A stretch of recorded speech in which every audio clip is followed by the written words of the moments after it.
And now it's time for the weekend preview brought to you by Three Chimneys. We're not only going to look at this weekend, again, it's kind of quiet with no big races coming up so far as preps for the Breeders' Cup. We're also going to take a look at a couple of the Breeders' Cup races, give you some more thoughts on that as we go down the action, what is going to take place at Keeneland in 2.5 weeks.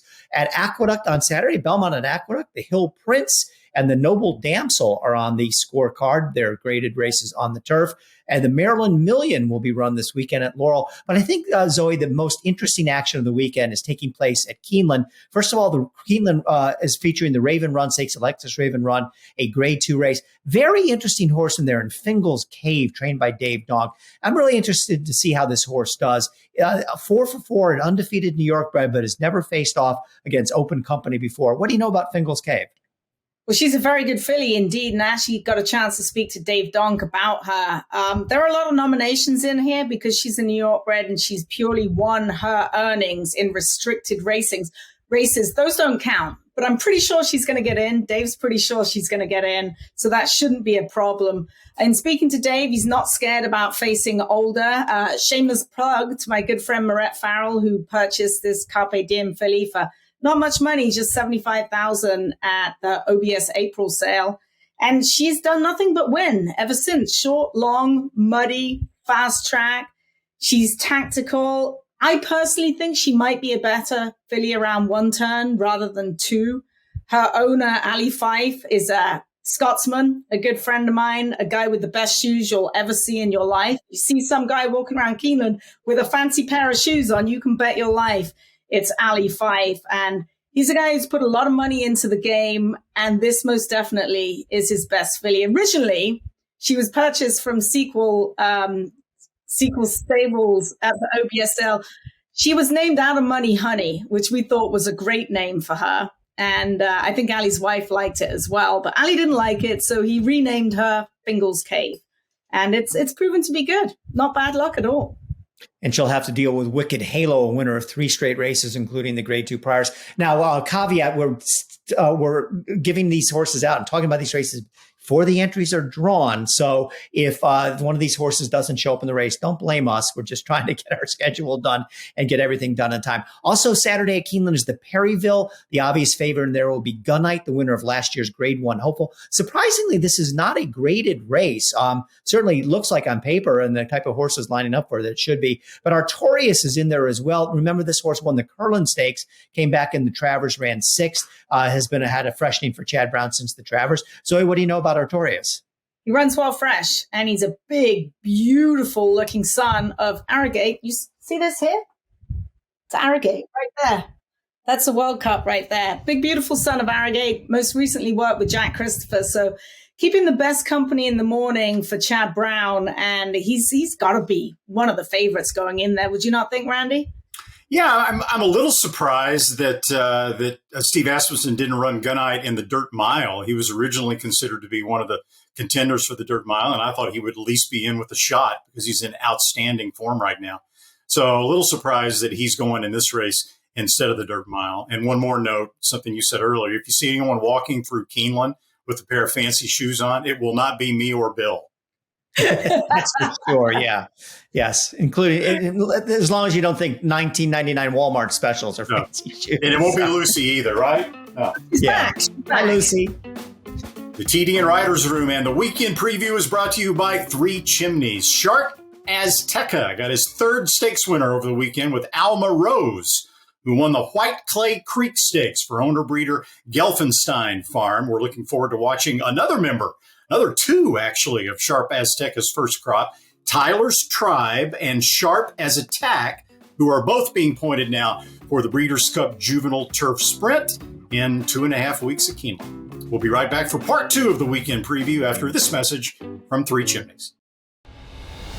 Here comes Tama. Tama in the center of the track with good-looking strides. Squares off with Cyberknife. Cyberknife takes the lead. Tama going with him. These two in a thriller. Cyberknife just in front. And Cyberknife has won the TVG.com Haskell over Tama. Jack Christopher finished 3rd. The running time 1 minute 46.24 seconds. Come dream with us at Three Chimneys. Well, Randy, last week we gave Ed DeRosa's line for the Breeders' Cup Classic, and he had Flightline as an obvious favorite in there. Zoe, before we get Randy's take on what the morning line will be on the Classic, you were there at Santa Anita on Saturday. I've heard nothing, but what else would you expect?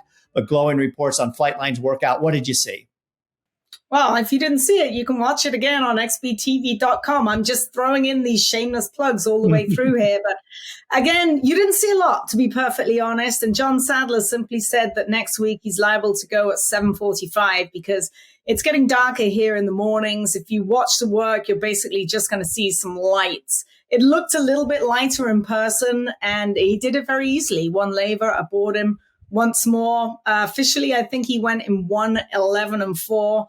and out in 25 and change. So a very good work time-wise. This is his penultimate work. So actually, no, he's got 2 more works to go.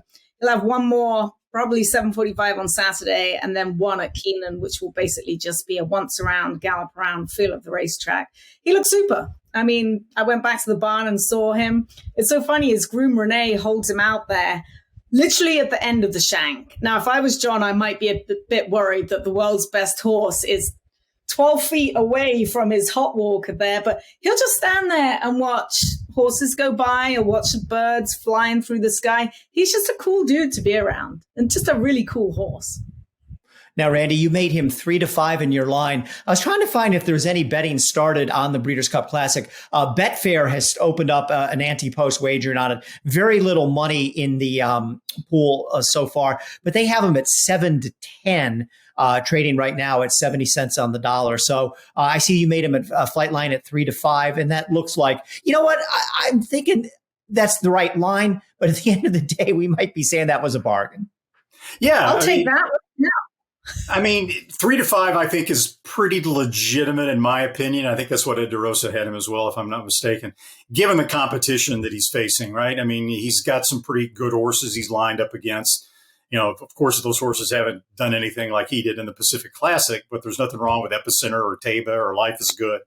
Those are pretty solid horses. If you believe that, of course, pari-mutuels, as you all know, if you believe that Flightline is going to go off at a shorter price than 3-5, say 1-2 or 2-5, then you can take those other horses and raise them a tick. But if for some reason you don't like Flightline or you want to bet against Flightline, you have no shortage of options and you'll definitely get a decent price. Now, obviously, the Classic is going to dominate the conversation as it is today and is going to be throughout the weeks leading up to the Breeders' Cup. But I got to tell you guys, the Breeders' Cup Distaff is a terrific race in there. Randy, what did you make? Who did you make the morning line favorite in the Distaff and why? It was tough, Bill. Between Nest and Malathat, I'm pretty confident, obviously, that the betting favorite is going to be one of those two Todd Pletcher trained superstar females. It's just tough to figure out exactly which one is going to take the most money. I mean, Malathat was narrowly beaten in the Breeders' Cup Distaff last year, and she's hitting on all cylinders right now after that win in the Spinster, and then before that in the Personal Ensign. And Nest is just dominating every field that she runs against in the 3-year-old filly division, albeit against lesser competition than Malathat has been facing. In the end, I made Nest 2-1 and Malathat 5-2. But again, in the Distaff, you talked about how good the field is. Search Results was just beaten a half length by Malathat in the Personal Ensign after having a clear lead in mid-stretch. And they were the same price in the Personal Ensign. They were both at 3-1. So you know Search Results is going to get play. Clairiere was the favorite over Malathat the last time they ran against each other. She laid an egg last time out, but with a potential excuse in the starting gate before the race. And there's nothing wrong with Society. You're going to get 5-1 or 6-1 on Society, who, if you look at the past performances of this race, is probably going to be cruising along on an uncontested early lead. Nest has very little early speed. Malathat has even less than that. You don't think Search Results is probably going to, they probably don't want to go out head and head with Society. So Society's probably going to control the pace, and given the way she ran her last 2 starts, that makes her very dangerous. What a race from top to bottom, the Distaff, Zoe. I love Society, and I think you've hit the nail right on the head. She is absolutely going to be cruising. She's gun runner, right? Yes. She gun runner? Yes. Yeah, Yes. imagine that. Another gun runner. I like her. I honestly think not enough has been made of Clairiere bashing her head in the gate as she did last time out. And I think anytime you hit your head that hard, I just toss out the race completely. So I think we're going to see a much better version of Clairiere. And don't forget, she's already beaten Malathaat. So if you're just tossing her out on that one race last time, I'll take all the money I can on Clairiere. Yeah, I think Zoe, I'm with you.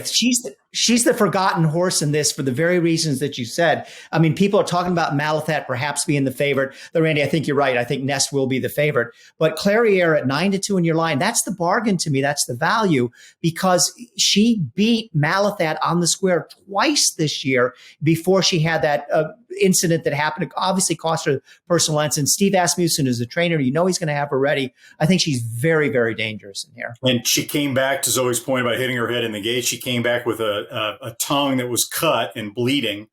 Right. You'd have to think, I mean, I'm not much for excuses, for trainer excuses, horses bite their tongues or things like that, and they typically run their race anyway. But you'd have to think that, given the fact that she ran so far below the form that she had been running, combined with what happened to her in the gate, you'd have to think that that's a legitimate excuse. Now, I said I made it 2-1 and 5-2. I think it's 2-1 for Nest, 3-1 for Malathaat, but it's going to be close one way or the other. I mean, hindsight is 20/20. Ideally, she probably should have been backed out of the gate and taken a look at. But hindsight's 20/20, and she ran the race, and that was not the Clairiere at any point in the race. I mean, not one point in the race was that the filly that we've seen before. So to me, I just draw a line through it.